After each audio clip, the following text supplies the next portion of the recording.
Neil Grammer, Dialogue Strategies, and today I want to talk about two things that I see happen with a lot of people when they're presenting or running a meeting. They're two phrases that come out frequently. They might seem a little innocuous, but I always maintain that differentiation and credibility happen at the margins, so every little thing counts.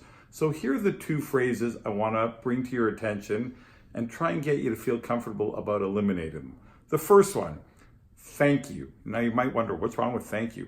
So many presentations start with the presenter thanking the audience. Thanks again for taking the time to be here. Really appreciate the opportunity to get in front of you. Now you might think, well, that's just a nice, polite way to start your presentation. But here's what I've learned about thank you. When I talk to clients who get thanked a lot, every one of them says it doesn't terribly resonate, at least here in North America. Globally, it might be some different story, but it doesn't resonate because I hear it all the time. Secondly, it sounds a little too deferential. Thanks again for being here. I can't believe an important audience like you is actually listening to someone like me. So it doesn't sound terribly assertive. And the third reason I'm not a fan of thanking my audience at the beginning of a presentation is if you think about the concept of thanking someone. Why do we do it? We do it because someone has done something for us. Hey, thanks again for giving me a ride last night. Thanks for dinner. Think about any audience, any client in a meeting. How many audiences are there for your benefit? If we thank the audience, then essentially the message is really about us. Thanks again for being here today. If you agree with my recommendation and implement it, it's going to help me go a long way to being recognized in the organization and get a promotion and get a pay increase. So thanks a lot. I mean, I'm embellishing that quite a bit, but that's in essence what thank you is. So if you're thinking about a way of starting your meeting or presentation, because thank you is often just a lazy transition to start, I'm always a big proponent of things like, why don't we get started? Now that's not terribly eloquent, but why don't we get started has a positive, assertive action orientation to it, and no one's going to consciously notice it, but rattling around back in the brains of your audience, something already feels a little different and sets a good tone.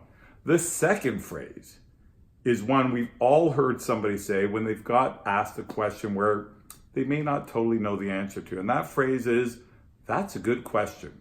And I've never been a fan of that phrase because usually that's a good question is a euphemism for, oh my God, I don't know the answer to that question. So it's a bit of a stall tactic. And we've heard it so frequently that as soon as you hear the presenter say it, there's already a gut feeling that it's like, uh-oh, they don't totally know the answer and now they're trying to buy some time.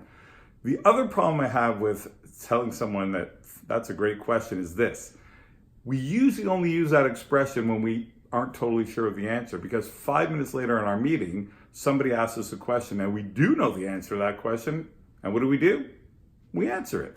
Now, the person who's asked that question, you know what they're thinking? Hey, my question was just as good as Neil's.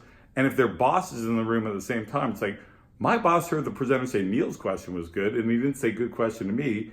That guy's a jerk. Now you might go, are we in grade 4 here? But the reality is everyone thinks their question is good. So if you are qualifying one person's question, you got to qualify everyone's.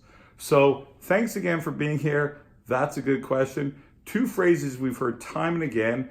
They're not credibility killers, but again, if we can avoid using those in a knee-jerk like fashion, we are going to build that incremental amount of credibility and demonstrate a certain amount of confidence that's almost imperceptible to the audience, but somewhere at the end of that presentation, there's this overall feeling that that person was good. So would love to get your thoughts. Leave them in the comments below. If you like the content, subscribe, hit the notification bell for future videos. And let me say this, presenting and public speaking is really difficult. And I would love to help you with one-on-one coaching, or if your organization would benefit from group training. So find out more about Dialogue Strategies, visit us at the DSI Way, contact me, and I look forward to seeing you in more videos.